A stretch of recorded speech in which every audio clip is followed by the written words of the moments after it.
Start. So welcome everybody. Thank you for coming today and being a part of this learning community. I just want to speak a little bit about what we do here for any people who may be joining us for the first time. The purpose of ICBT Fridays is to support each other in the process of learning ICBT and to contribute to the dissemination of ICBT among clinicians while maintaining fidelity to the model. We run this group every Friday with Mary Hashborough and Margaret McCall, and they are here today. I will be leading, but they will be facilitating as well. Sometimes we have special topic presentations. Sometimes we run chapter book discussions. Sometimes we do open discussions or informal case consultations. And today we have a special topic presentation. Dr. Frank Kuhn will be presenting the results of his research study while he was pursuing his doctorate. And he did a longitudinal research study on clinicians' trainings with ICBT in a virtual professional learning community. And he will just basically tell us about the implementation, the science, the framework, the research, and other factors like the follow-up. He had a presentation in the past. So perhaps without further ado, I will pass the baton to Fran. Please join us. All right. Oh, thanks so much, Sylvia. I appreciate that. And thanks to everyone for being here. I don't think I would have done this project if it wasn't for this community. The very fact that ICBT exists, and that this community exists is why I did the project the way that I did. So thanks for the chance to tell you all about it, and hopefully not in too much of a boring way, kind of fill you in on what it was all about. So I do have some presentation slides to share with you on the research project itself. But I'll talk a little bit first about how I sort of arrived at the point to decide to focus on ICBT. So the program that I enrolled in at the University of Buffalo is a DSW program, and doctorate in social work programs tend to focus more on, instead of conducting sort of original research, there's a little bit more of a focus on implementation of research findings into real world settings. So given my work as a clinician and as a professor of practice here at a university in Boston, the idea that we would help people kind of develop facility with evidence-based practices and then figure out how to implement them in real world settings has always been, a major part of how I think about things and how I think it's important to use our energy. So part of how I selected the program was its own focus on implementation science, which if you attended the ADAA conference this past April, there was a keynote presentation on the subject of implementation science that went into some details about that. And in my presentation, I'll show you some pieces of it too. But the general gist is that there is plenty of science that is applied towards finding answers in original research about things. But the vast majority of those research findings actually never make it into real world practice. So it's called the research to practice gap. And it's something like 80% of the effort and the work that's done at that level just sort of sits on a shelf and never goes anywhere. So I was really interested in not contributing to that, and in fact, kind of contributing to the other side. How do we help people develop facility with evidence-based practices? And that's really the nature of the program. And implementation science itself is sort of filled with theories, models, frameworks for how do you understand organizations and individuals? How do you understand how people change? What sort of elements are responsible for those changes? And how do we leverage interventions and strategies to ultimately get people to change behavior in the context of their personal work or their agency work, or even the towns, communities, and societies that they live in.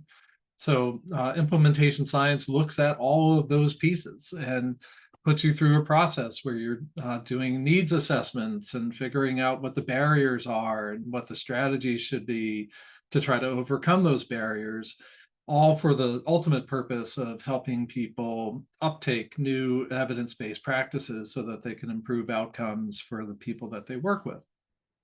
So with that in mind, that was really the focus of the project. And when I first got started, I had heard a little bit about the ICBT community, and I had done a little bit of my own kind of work with ICBT, and found it super interesting.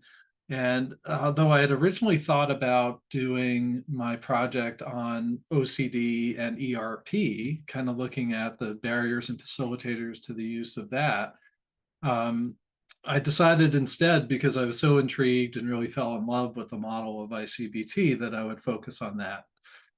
So it's been really a pleasure to not just do a deep dive into learning ICBT over the last couple of years, but then to kind of figure out whether or not I could create a project where we helped clinicians learn this model in a way, and could we measure that learning in some empirical way so that we could figure out, hey, did it work? And that this community itself, was a major inspiration for that, because this is how I learned ICBT, was by being around you all and listening to your brilliant insights and examples, and struggling as we do together in this professional learning community. And that's what I sought to replicate when it came to the project. If this could work here, and it worked for me, how do we sort of spread this around, do it again, do it in a formal way, do it in a way that we can measure and see what those outcomes are.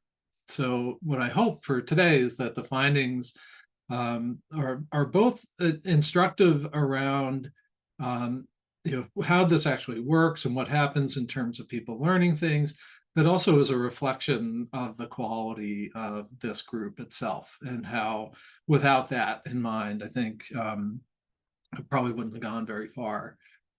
So with all that said, if you don't mind, I'll share my screen and take you through some of the slides and presentations that I have.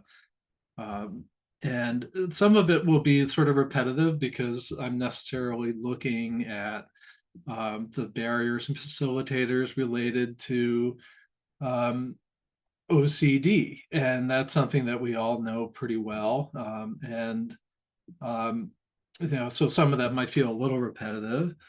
And just to make sure I have this right, are you folks seeing the presenter view, or are you seeing the full screen view? Presenter view.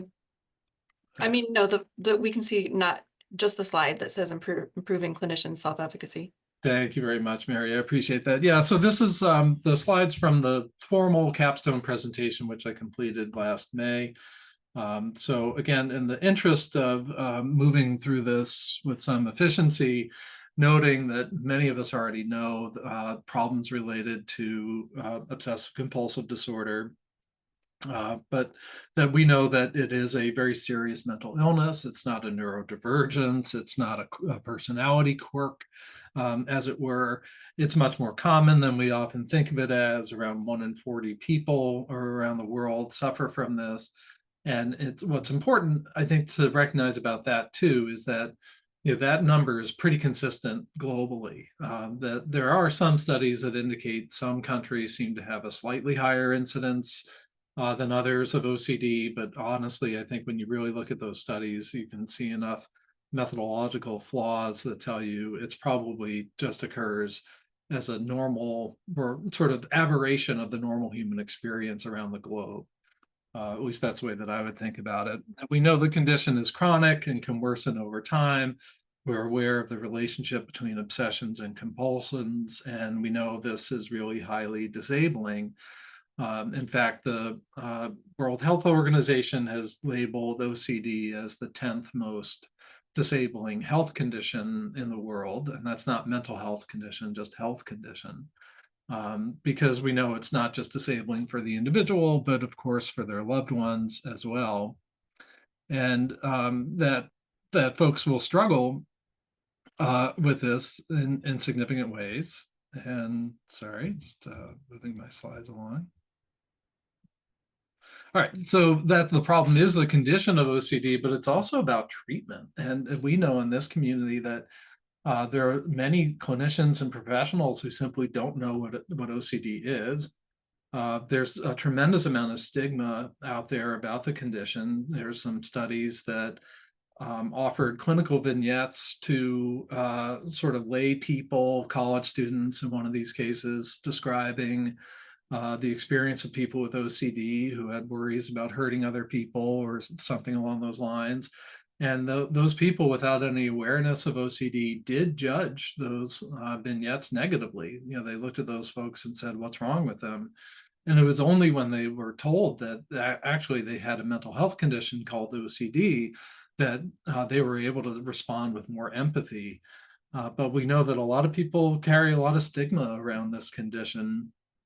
We also know that recognition is really poor. And other studies around this indicated that a vast majority of primary care physicians would get clinical vignettes wrong when it came to diagnosing OCD. Often mislabeling it for something else, often getting authorities involved unnecessarily and causing more harm than is really deserved for anybody here. We also know there's a global shortage in the number of providers who are trained to treat this condition, and that really leads to massive backlogs in finding help for people who suffer. And most, as we know, don't get help at all. Even if they do, it takes many years, sometimes decades, for people to get the help that they need. And so we look at this as, you know, part of a global problem that we have an opportunity to do a little something about. And we know as well in this community that the frontline treatments are effective, but they are only effective up to a point. 60% of the population tends to have some significant improvement. Whether it reaches a full sort of resolution of clinical impairment or not is a different question. It still leaves a large chunk of people without getting the help that they need or experiencing any improvements. And we also know that ERP as a therapy experiences high dropout rates in the sense that folks won't kind of continue with therapy. And if they don't, then how are they going to get better?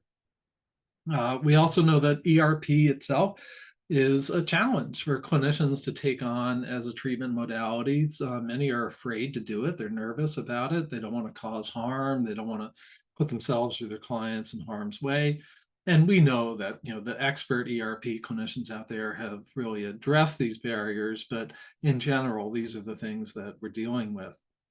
So I decided to focus on clinicians in private practice because that's where I spend a good amount of my time. It's also a very understudied population of people. So we wanted to focus on this as opposed to like a hospital or a clinic or a mental health institution of one kind or another, because institutional change at that level is complicated and certainly deserves implementation science to help. But there's really a lack of any sort of research on clinicians in private practice. So I thought, why not do that?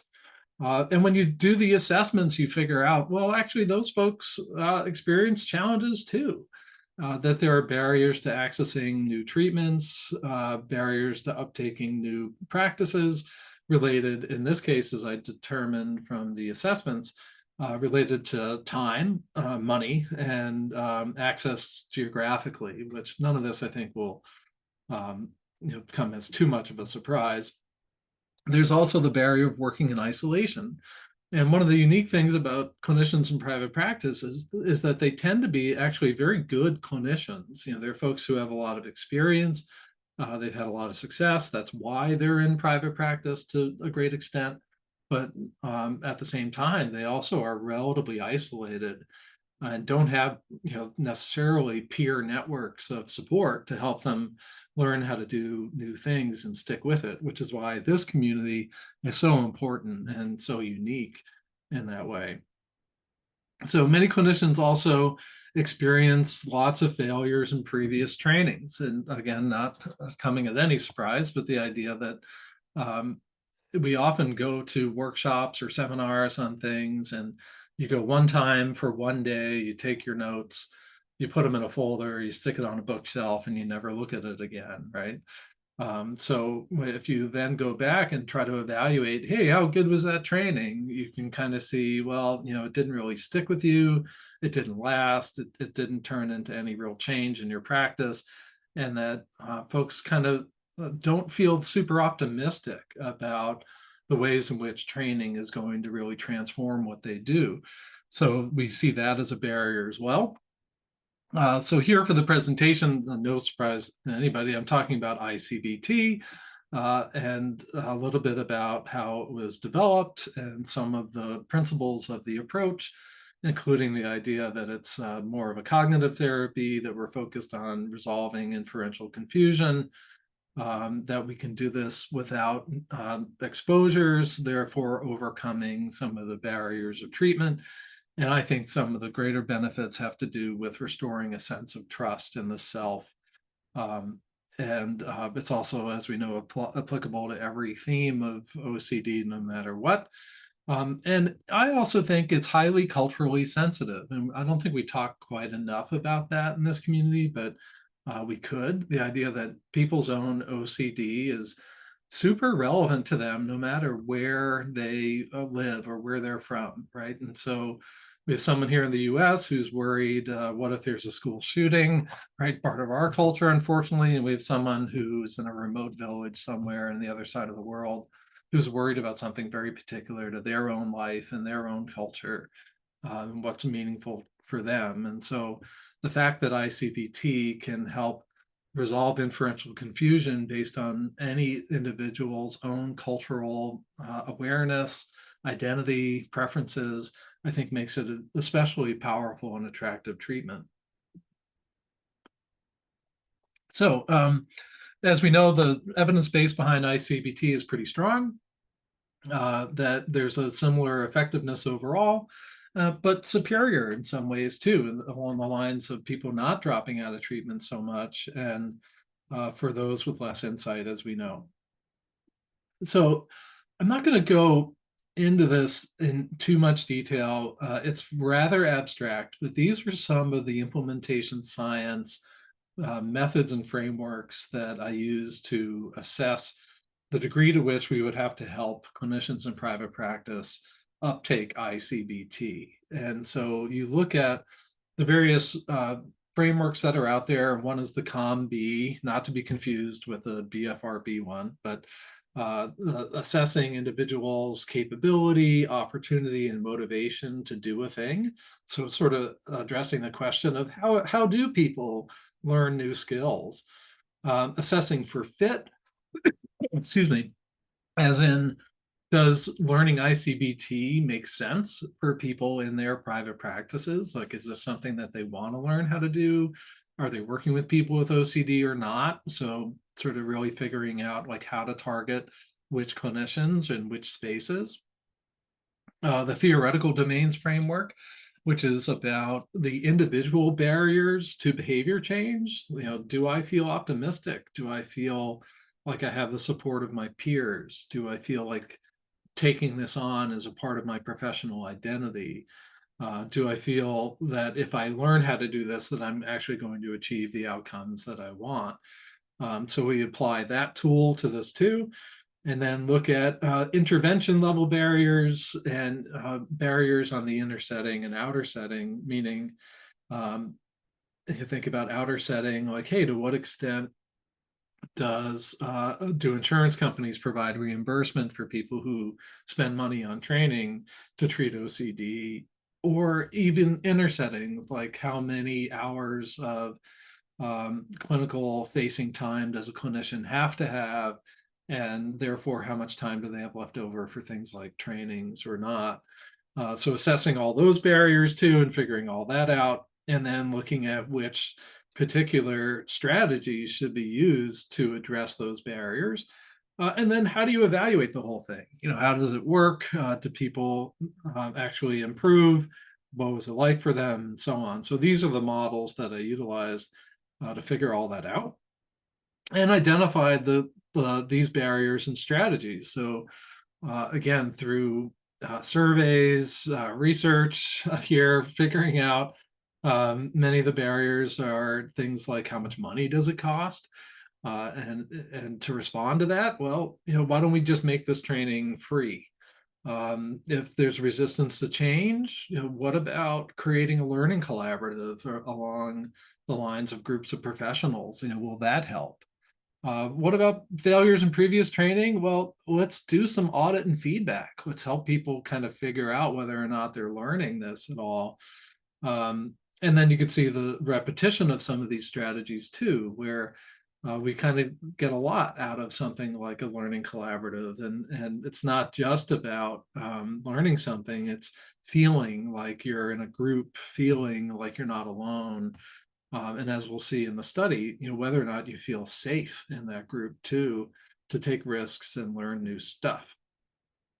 So had some research questions here, and I hope you're hanging in there with me.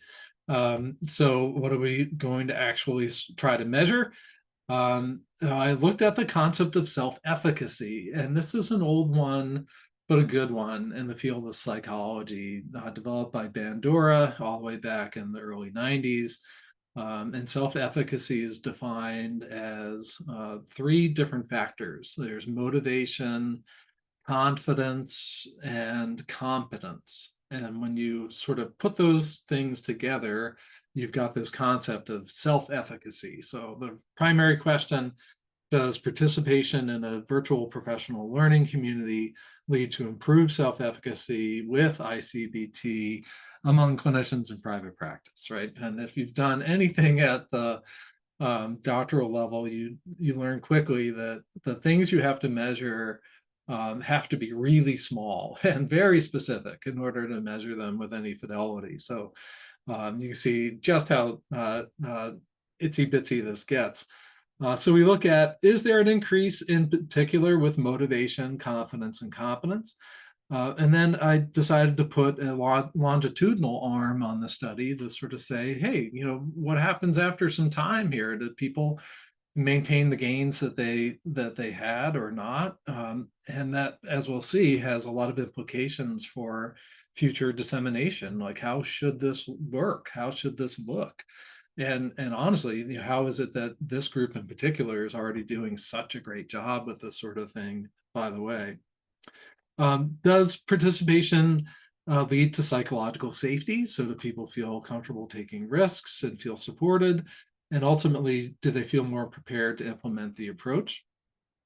Also, because I had the data, looked at whether or not there was any relationship between the amount of experience that clinicians had and if that related to their self-efficacy at all.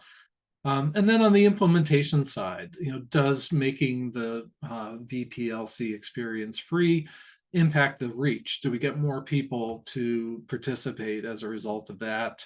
And does making it virtual impact its reach? And that's really important too, especially when we're thinking about overcoming those geographical barriers.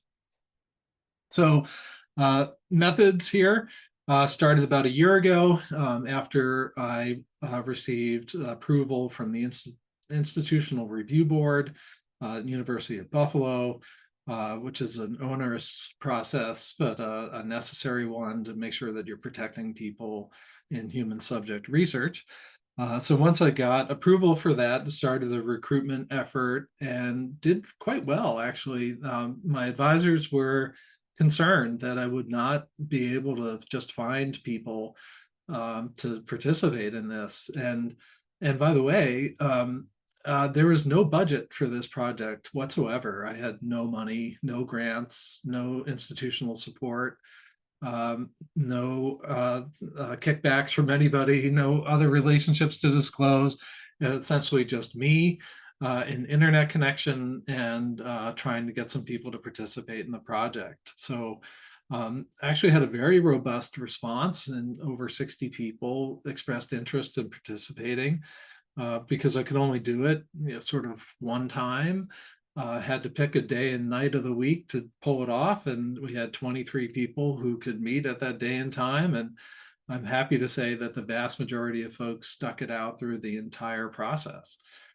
Decided to create a VPLC experience of 6 sessions in 2 hours in length each, so a total of 12 hours in September and October of 2024 over the course of 7 weeks. There was a holiday week in there, so we skipped that. And in consultation with Bronwyn in particular, who was really helpful in helping me think about how to actually do this, decided to make it 6 sessions and to cover 2 of the 12 modules of the ICBT approach in each of those sessions, with some audit and feedback in between and after each of the presentations. So essentially what we would do is we would use all the materials that are available for free online on the icbt.online website. I would give a little preview of what we were going to do. Then we would watch the video presentation of each module.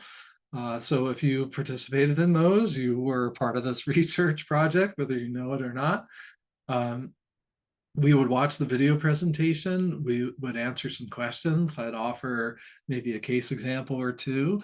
And then we give everyone a quiz and do a knowledge check. And after that, I'd give folks links to the correct answers that they could kind of self-check and see how they did. And we'd move right on to the next module. And so at the end of that, we would go ahead and do the same thing and give a quiz, offer some case consultations and some practice examples. And we used all these materials that were free on the ICBT website. I also developed and administered scales related to self-efficacy. And so I had to create one for motivation, one for confidence, one for competence, and how to measure those things together. We gave that as a pre-test. So for everyone, right before we launched into the module presentations, we did that at the beginning of the study. We did it again 7 weeks later at the end of the study, and then waited 3 more months after that and gave them the same self-efficacy assessment in late January of 2025. So those measures included competence measured by the 12 module quizzes in the handbook, believe it or not. I got permission from the publisher and used each of those quizzes and simply turned them into surveys for the clinicians themselves, participants, to test themselves with. I did that at 2 time points, so immediately following the presentation of the module, and then all together again at the end of the 7 weeks, where everybody took all 12 quizzes at once. I had, of the 23 people that participated, I was able to measure the results of 17 of them and tracked their individual performance. That was quite the trick to figure out how to do, but assigned people an anonymous identifier and then tracked their survey results as a part of that identifier, and then coordinated the results along their identifiers. And so I could track how each individual did through the project, which is kind of neat to be able to do. We did the self-efficacy surveys, as I said, on these 3 different occasions, and then combined the constructs together into a total self-efficacy score, and then had those supplemental research questions I mentioned. So on to the results. Hopefully you're still with me here. These are the module quiz results, and for the stats inclined individuals out there, you might notice, in fact, that between the first time and the second time that folks took these quizzes, their scores were remarkably consistent and high. So folks did well, and they continue to do well. Again, we did these right at the end of every presentation, and then again 7 weeks later. So people scored very well over most of the modules, and there's a lot of consistency pre and post. There's only 2 significant differences here in module 2 and 3 quizzes where there was a significant improvement over time between the first and second time in how they'd scored on those quizzes. Again, we track these by individual performance, and I can go back into any of the participants and say, here's how you did. People want that feedback. And then combine each of those constructs into a total self-efficacy measure. And I'll break this down in the subsequent slides, but again, the stats folks will recognize that these all represent significant results. So in the pre-tests, how did people do with motivation, confidence, and competence? They started out pretty high, to be honest. And you'll see this when we talk about motivation in particular.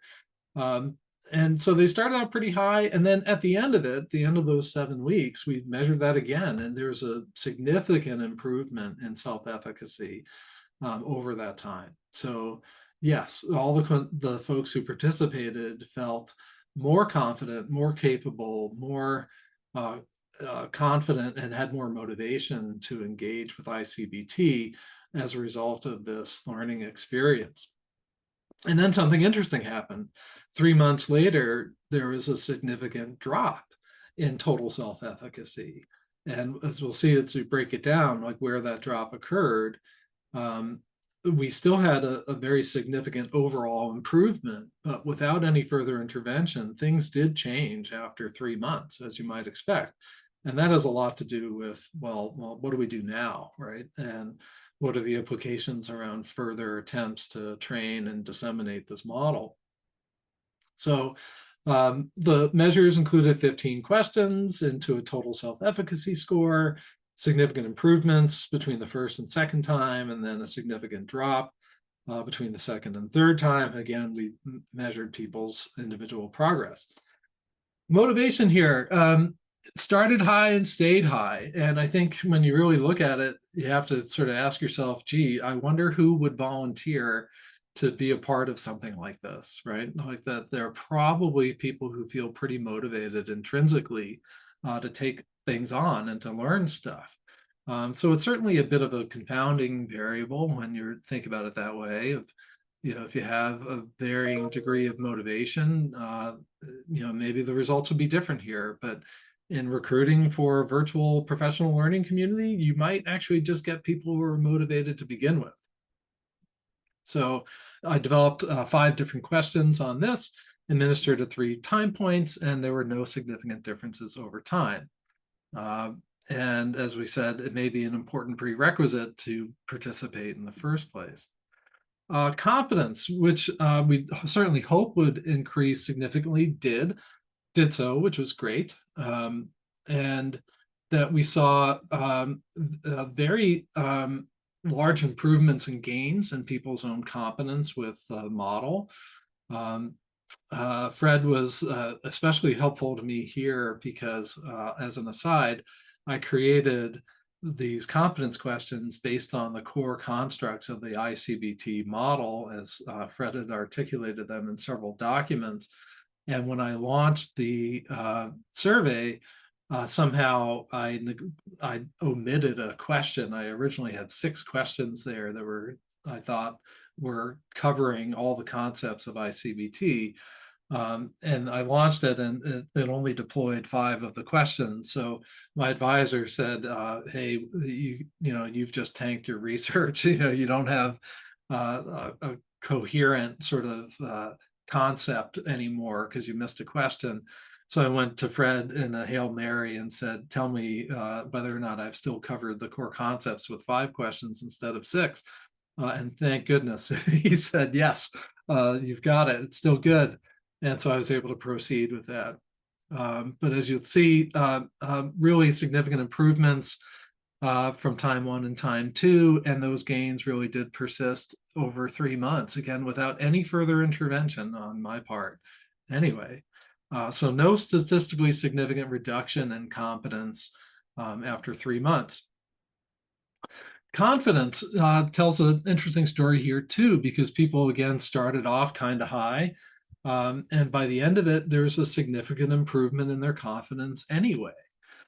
which, if you think about it, is kind of hard to get to. You know, if you're looking at the top of a measure of something, you know, the effort that it takes to go from like a 90 to a 95 is often more than the effort it takes to go from like an 80 to a 90. So as you get towards the upper limits, things kind of compress a little bit.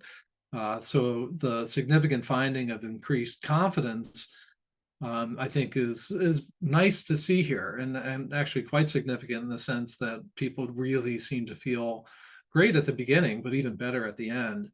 But also interestingly, that is what dropped off after 3 months. That people's felt sense of confidence was the one thing that did fall off significantly there too.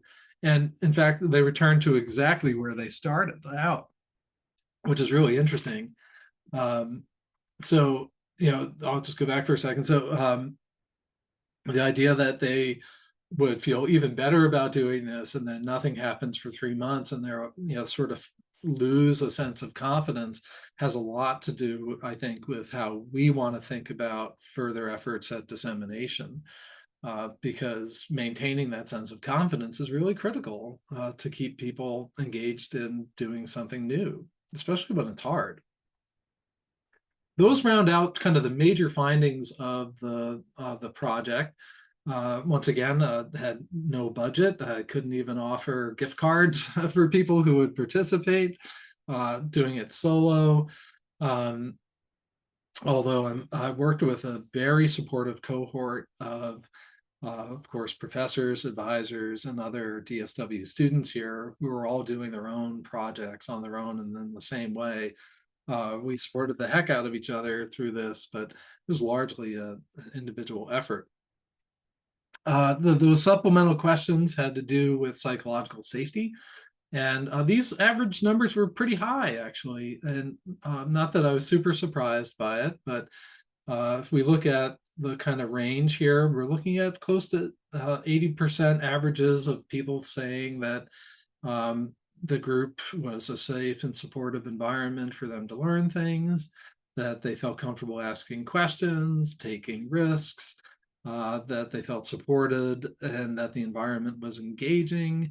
So all these things are really critical to know when it comes to, hey, how is it feel to you to participate in something like this? And that at the end of it, you know, we could see that people felt pretty good, but not 100%, right? So it opens the door to, well, what else could we do to make that learning environment even more relatable, enjoyable, relevant, or safe too for folks to participate in? So these were the questions that we asked, and if you can zoom in, you can see them below each of those bar graphs. And then ultimately, how prepared do people feel to implement iCBT as a result? So of course, this study did not focus on client outcomes, so we didn't measure Y-BOCS for individuals. That would have been a whole nother animal to deal with. And required many more resources. But by focusing on clinicians, really the question is, well, how ready do you feel to do this now?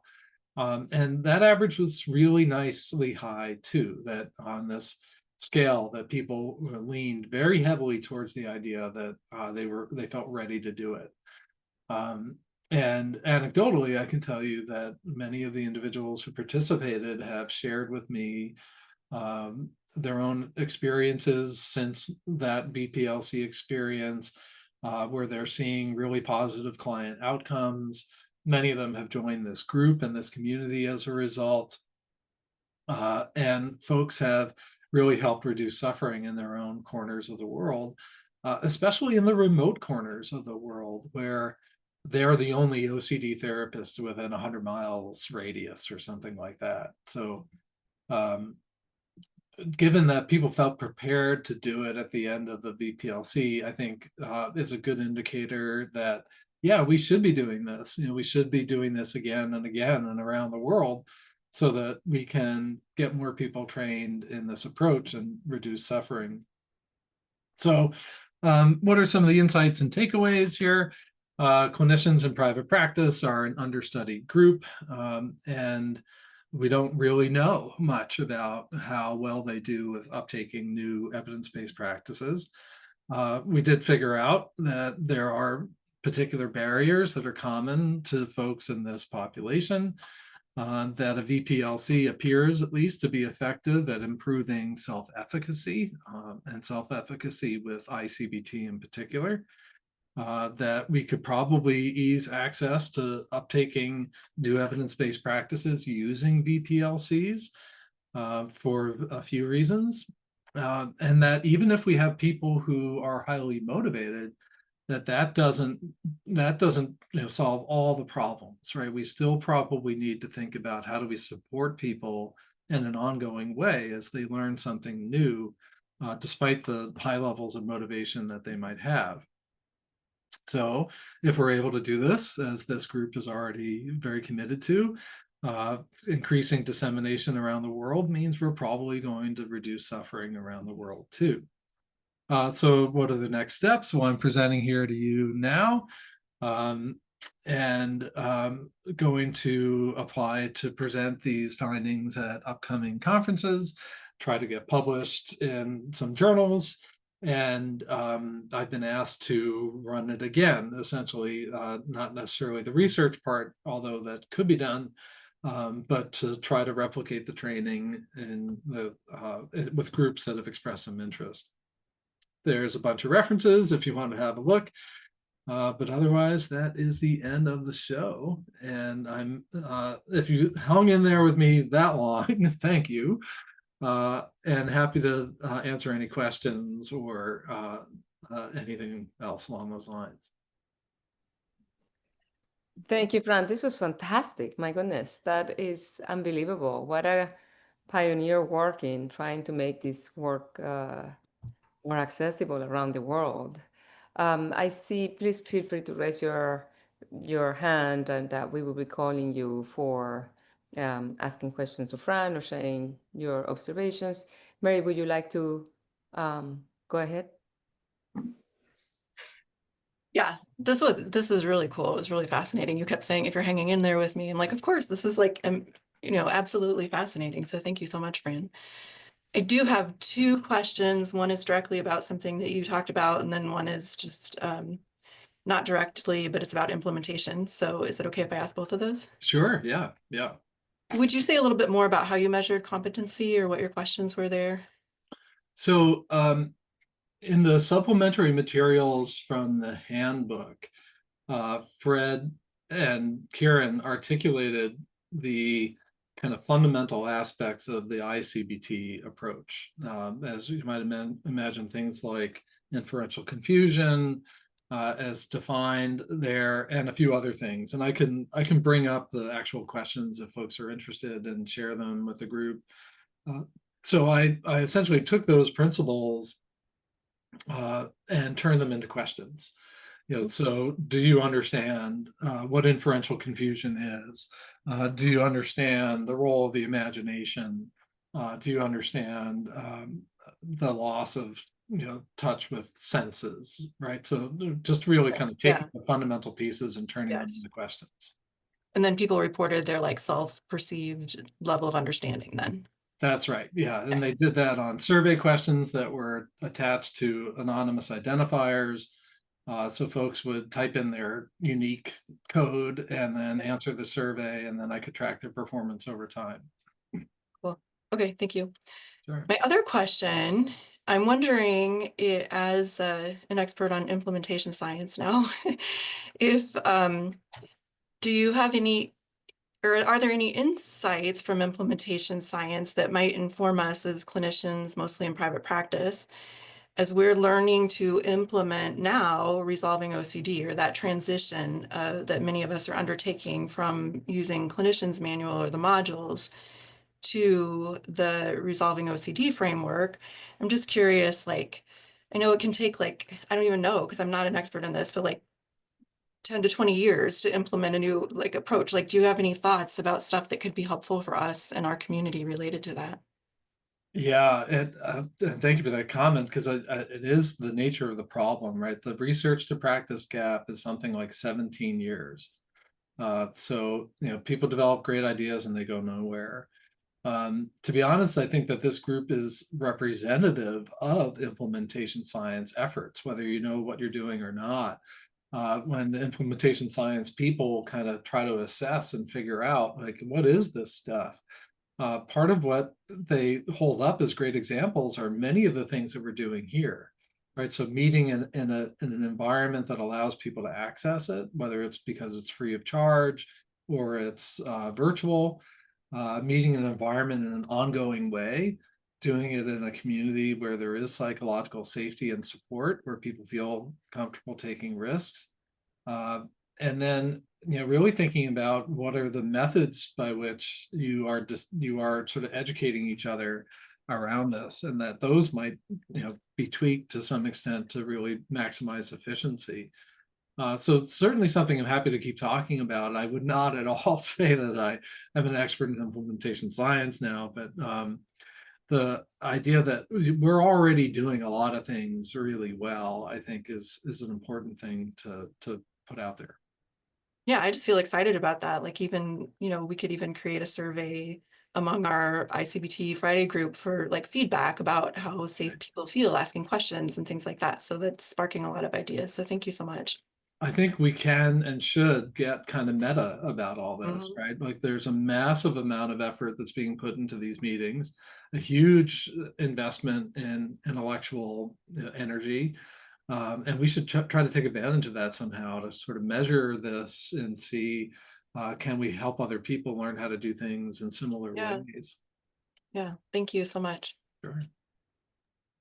Stephanie, would you like to? Sure, Fran, that was so interesting. And I'm thinking of implications not just for ICBT, but for any other evidence-based treatment that's out there as well. And how do we create, well, what I'm interested in would be, what are the factors that create a safe environment for people to feel safe to share and to be vulnerable? And I wondered if you did you go into any of that in any way or not? Certainly when I created the measure around psychological safety, what you have to do for each of these things is all the background research, right? So what is psychological safety? And as you do delve into the literature, the questions that I developed are based directly on those other research findings. Do people feel comfortable taking risks? So can they be vulnerable around each other? Is it okay if they get something wrong? What happens when they get something wrong, right? And how do we be responsive to that in such a way that people feel comfortable getting things wrong?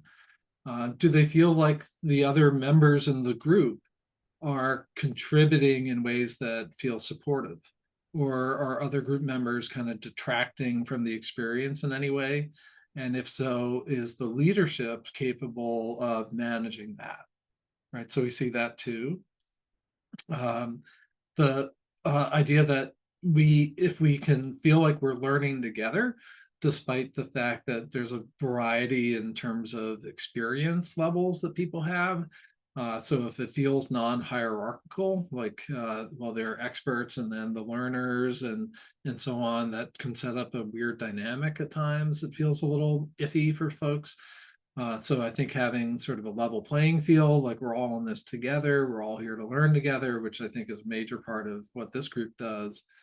And interestingly, there was no significant relationship between years of experience among the clinicians and their self-efficacy. So there are people who had 1 year experience or 40 years experience, and there was no correlation of any significant kind between that and self-efficacy. So I think we could be doing this with brand new clinicians as well as very experienced ones too. Thanks for your response. That's good response. Yeah. Excellent.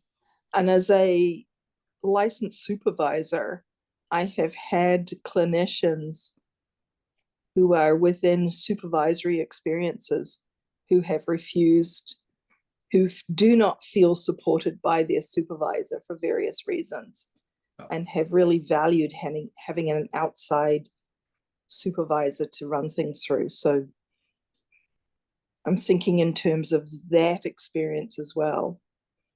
One of the things that an insight from all the background work that went into this, and I should say, the last year of the program was running the project, but the first 2 years we're really learning about all these elements.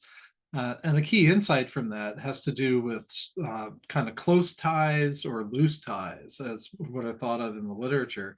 So close ties might be the department you've worked in forever with the boss that you know and the colleagues that you know. It turns out in those environments, learning something new is actually, there are more obstacles to that than if you are in an environment with loose ties, people who don't necessarily work for each other, who don't have a very strong personal relationship with each other. They know each other professionally, maybe they travel in some of the same circles. When you build learning around those looser connections, actually people do better. And it has some implications again for what we're doing here, right? That everyone's kind of independent, though together. That's fascinating because it's exactly what we do here, right? Exactly what we do here. Fascinating. Yeah. Margaret has a question for you.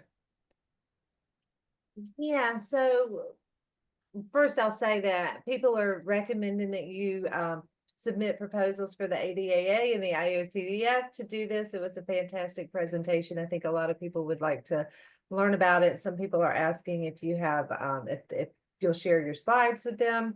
Yep. So just to comment on that, but I'm curious, when you were doing the training, were people actually implementing ICBT? Were they using it? So I didn't measure client outcomes here. There were plenty of people who were using it. And as I said, anecdotally, a good amount of feedback that they were getting really good outcomes from that. I don't know whether or not everyone was using it or to what extent they were using it. So that would be sort of client-facing outcomes. And when you look at institutional review board approval, it's one thing to get it for working with adults or professionals, but the second you're working with any vulnerable population, you need a tremendous amount of resources to make sure that goes well. So I wasn't able to pull that off, but that's why you see like the big labs out there and the big research hospitals can work with client outcomes much more so than something like this. Yeah, that makes sense. And I was going to comment that, I don't know, I'm sure you've noticed and other people have too. In module 2, the questions that we ask the clients are, 2 of those questions are advanced questions. They're really about module. Have you noticed that? So if people didn't, you actually don't even cover that in the module. Some of my clients get it right anyways, but that's probably why your scores went up over time in those areas. It's a really good point, right? And so, of course, with the new self-help books that are out there and the evolution of the model as well, so there's a little bit of obsolescence maybe built into this study here, but essentially kind of showing that even though things are somewhat imperfect, that we can take the existing materials that are out there and achieve significantly positive results, or I think still a really nice outcome. Well, great job, Fran. That was very interesting. Oh, thank you very much. I had a couple of questions to ask you. So the first one is like you mentioned that you do this internationally. So, right? Am I correct on that? This study was largely based on people here in the US. Oh, although I think one or two of the participants were actually outside of the country. and I would imagine that those were in English, like English-speaking countries or English-speaking clinicians. Yes. So, so would your recommendation would be to kind of see if we can articulate something to translate materials and then being able to instrument this model in more in an international level, I wonder. Exactly, right. And we know that things like the I think it's the Feared Self questionnaire has been translated to multiple languages and still kind of holds validity and reliability. So yeah, we would want to make sure that the materials are translated in meaningful ways, but certainly in terms of repetition, like let's do this in other languages too, right? Yeah, I guess like that would be an additional hurdle to kind of try to overcome. The other question I have is, I know that you said that you didn't collect the data on people implementing the model, but I wonder if is there's in a way that you had to kind of guesstimate if those who maintain gains across the process were those who actually instrumenting the model or not. That's one question. And the other one is like, if this is something you would recommend for, because you reported like dropout of efficacy or confidence in implementing the model after 3 months, a little bit. So if your suggestion would be that people would follow up with some kind of like re-implementing, maintaining the implementation, and see if that produces a change in addition to a learning community. 100%, right? So great ideas. You'd really want to look at questions like, to what extent are you using the ICBT model? How many clients have you done that with? What sort of gains have you seen? But also, what sort of ongoing questions or concerns or obstacles or barriers are you encountering when it comes to implementing this? That you could address that in an ongoing way. If you offered, say you did like a 6-week intervention like this one, but then you had monthly follow-ups for 6 months or something like that, and then you think, you measure that, was that enough, or do we need more, or are there other things that we need too? So lots of opportunities for future research on this, and great questions. I think Dr. Ardima has joined us, and he made a comment. I wanted to invite him to actually, if he had a question or a comment for Fran. Oh, yeah, I'm just saying in the chat, great presentation, and it is a great presentation, Fran. I was here before, but I was doing other things at the same time, but I was able to listen to it. I think it's a really exciting study. It's really important. I think the takeaway here is that virtual environments like here that we created on Facebook lead to increased self-efficacy, and you sort of empirically shown that, which I think is very important, and it's a good lesson for this group as a whole as well, that we're on the right track, right? That it's not just, it doesn't lead people astray. It doesn't create more confusion. People actually increase their self-efficacy. How it translates to competence and all that, we don't know, right? But that's not something, meaning the actual, in terms of therapist effectiveness, right? It's not something you measured, right? But in terms of that it helps people to learn, and it helps people to increase their confidence within an environment like this. I think that's an important finding. Like Fran was saying, you can implement that across the world, and actually increase accessibility through that. So it's important research. Congratulations, and congratulations on your doctorate as well. Thank you so much. It means a lot. It's been a great journey to be a part of this group, learning this model, achieving the outcomes with the clients that I have. As you all know, I think we're all here because it's wonderful to see things work, right? And turns out, in many ways, a lot of the things that you all have already done and created are chock full of things that work in helping people, develop self-efficacy with this model. So thank you for that. I really appreciate it. And thank you again, Fred, because you saved my goose when it came to the questions of competency there. And certainly I'll go ahead and post links to the slides as well as the survey questions if you're interested on the ICBT page, and folks would have a look at them. So thank you. Yes, that would be fantastic. Thank you so much for being generous with your findings and sharing it with us. Of course, 100%. Yeah, that was great. It wouldn't have been possible without this group. So just to share my appreciation for everyone here for challenging me and having to learn this model and supporting me in doing this, and then by proxy or directly, having an influence on the study is really fantastic.